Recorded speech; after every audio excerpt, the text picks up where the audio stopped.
Hey guys, today we're going to solve some logarithmic equations, and really this boils down to two different types. Today we're going to focus on the types of equations where there's only logs on one side, and then tomorrow we'll tackle that bear where there's logs on both sides, and we'll kind of see what the similarities and the differences are of those two types. So a couple of examples of what we might see today here.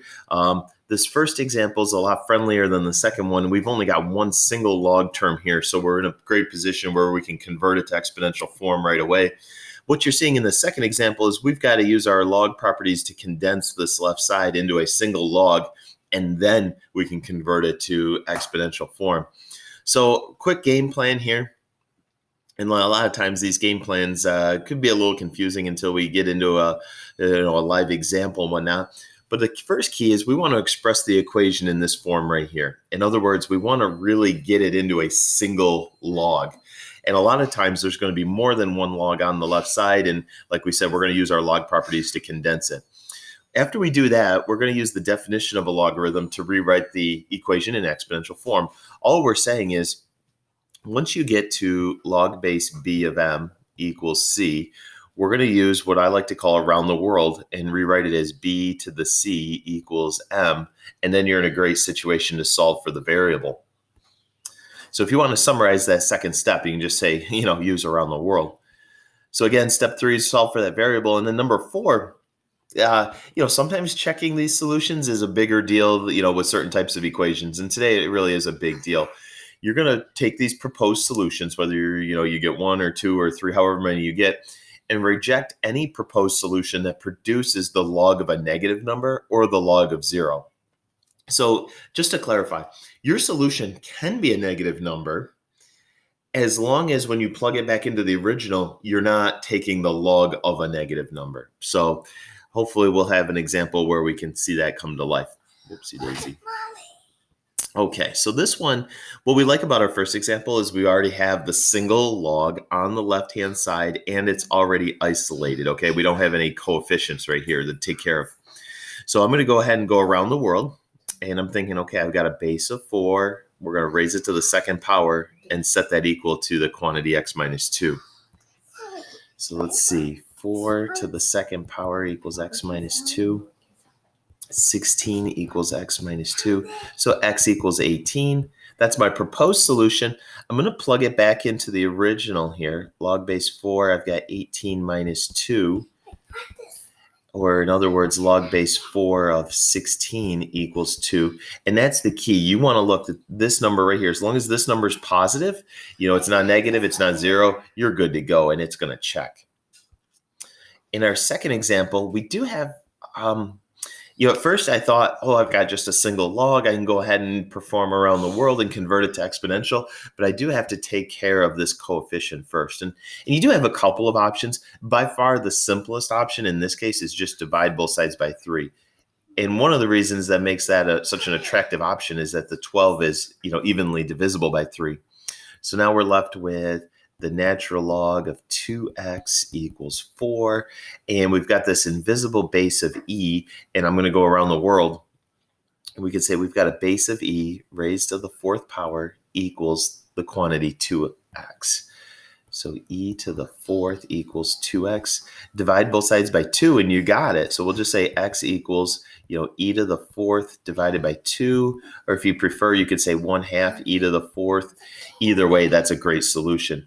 Once we plug that back into the original, so this is my check, it's going to be 2 times my solution equals 12. And again, as long as this guy right here is positive, you're good. And so we do have a nice check here in this case. The other option, you're probably wondering, well, what else could I have done with that coefficient? Like what if this number wasn't evenly divisible by 3?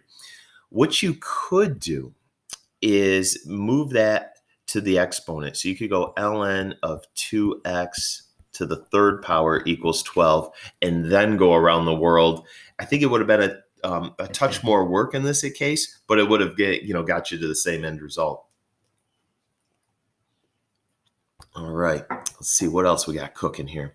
Okay, here's our first example where we've got multiple logs on the left side, and I want to use my condensing properties to rewrite it as a single log. The big thing here is you see in the plus sign. So I'm thinking I've got to multiply this quantity by this quantity right here. So let's say log base 2 of x squared minus 7x as I multiply them equals 3. Now we're in a great position to go around the world. We do have a quadratic function right now, so I'm going to set everything equal to 0. So we'll move over. So this 2 cubed is really an 8, and I'm going to subtract that 8 over. Let's see. Hopefully this bare factors. We got x minus 8, x plus 1. We'll tee it up to get x equals 8, x equals negative 1. And then we're just going to check things really quick. So substituting an 8 right here and right here is going to make log base 2 of 8. That's okay. Plus log base 2 of 1. That's okay. And I think we're okay because, again, this is positive, this is positive. Now let's see what happens when I substitute the negative 1. Right away, log base 2 of negative 1. Don't even worry about going any further than that. This is no good right there. So we're going to reject the negative 1. And only the positive 8 is in my solution set. All right. Okay. This one threw me for a loop at first because I saw the first thing that caught my attention was this log on this side. And I thought, oh, I've got to subtract that term over to get all the logs on one side so that I can start condensing them into a single log and stuff. But then I said, you know what? This is a special friendly one. I can actually evaluate this log and simplify it. Remember, ask yourself, 3 to what power equals 9? So that this entire term is just equal to 2 because 3 squared is 9. And then I'll just combine that with this other plus 2. So I've got 2 log base 3 of x plus 4 equals 4.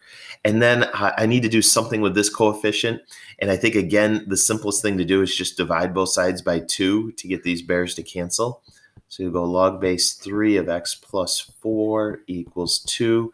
Now, finally, we can go around the world and say 3 squared equals x plus 4.